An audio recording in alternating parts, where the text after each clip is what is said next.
Hello, welcome back. Today we move into Missouri and we take a look at the folks that have kept the legacy of Route 66 alive. So let's get started.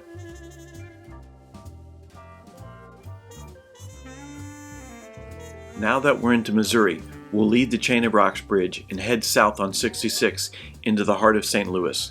That's where we're going to pass the Arch and we'll arrive at the Eat-Rite diner. This diner was first opened in 1935. At that time it was called the White Kitchen. L.B. Powers bought the diner in the 1970s and he has run it for over 40 years. Here he is with his daughter Tina and his grandson Josh. The Eat-Rite was famous for being the only downtown eatery open 24 hours a day, and for its slingers. It was a combination of eggs, sausage, and hash browns covered in chili and cheese. The diner was sold in 2018, and the new owners were planning on restoring it. Unfortunately, like many small businesses impacted by the pandemic, it's currently closed. As we head out of St. Louis on 66, we'll go through Chippewa, and we'll come to the frozen custard stand of Ted Drewes. Ted Drewes Sr. was a local tennis star who opened his first frozen custard stand in 1929. He opened this location in 1941.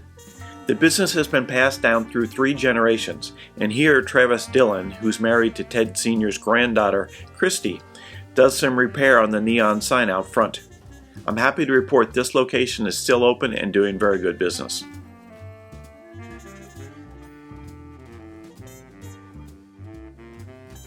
Getting back on the road, we head to Villa Ridge, Missouri.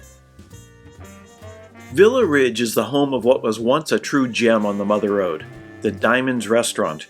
The first Diamonds was built by Spencer Croft in 1927. Unfortunately, in 1948, it was destroyed by fire. Spencer and his business partner opened this new, streamlined, modern Diamonds in 1950. At that time, it was one of the largest restaurants on the Mother Road, and it included a swimming pool and cabins across the street for lodging. When the interstate bypassed the Diamonds, it was closed in 1969. The building was bought and reopened as the Tri-County Truck Stop, which finally closed in 2006. This beautiful, boarded-up piece of history is rumored to be haunted. You can stop by some night and check it out for yourself.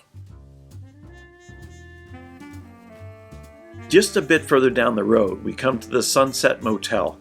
This little 12-unit motel was opened in 1947 by the Lovelace family. It was kind of unique as in each unit had 2 doors, one opening onto the front lawn and the other opening onto the back parking lot. It was sold to the Kruger family in 1971, and it's long been closed. A number of years ago, restoration began with the idea of turning the units into apartments. Unfortunately, it doesn't seem like that panned out. Getting back on 66, we drive down the road to the village of Cuba, Missouri, and the intersection of Route 66 and Missouri 19.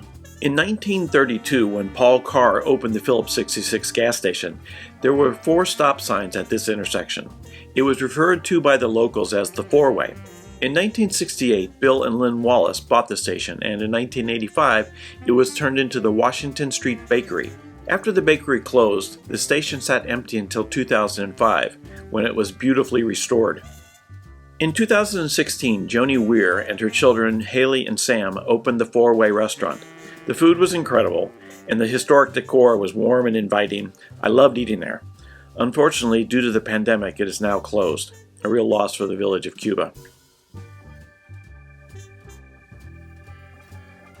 A bit up the road, we come to another gem of Route 66 that is fortunately still open, the Wagon Wheel Motel. The motel has been beautifully restored by owner Carol Eccles. The original motel cabins were opened in 1935 by Robert and Margaret Martin. In 1947, John and Winifred Mathis purchased the cabins, and John designed that famous wagon wheel neon sign out front. In 1963, Pauline and Haley Roberts took over, and Pauline ran the wagon wheel for almost 40 years. Carol Eccles bought the motel in 2009, and she's the one who's made it what it is today.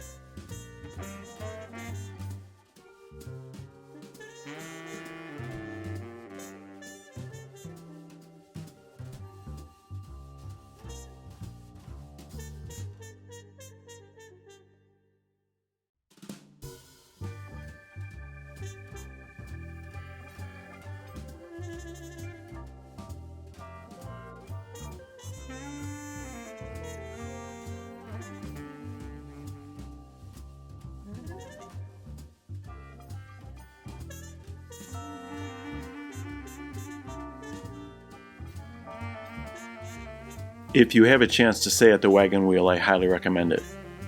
That's it for this episode. Thanks for watching. A thumbs up would be appreciated if you enjoyed it. Don't forget to subscribe so you don't miss one. If you have any questions, you can leave them in the comments below. Thanks for watching. See you next time, and stay safe.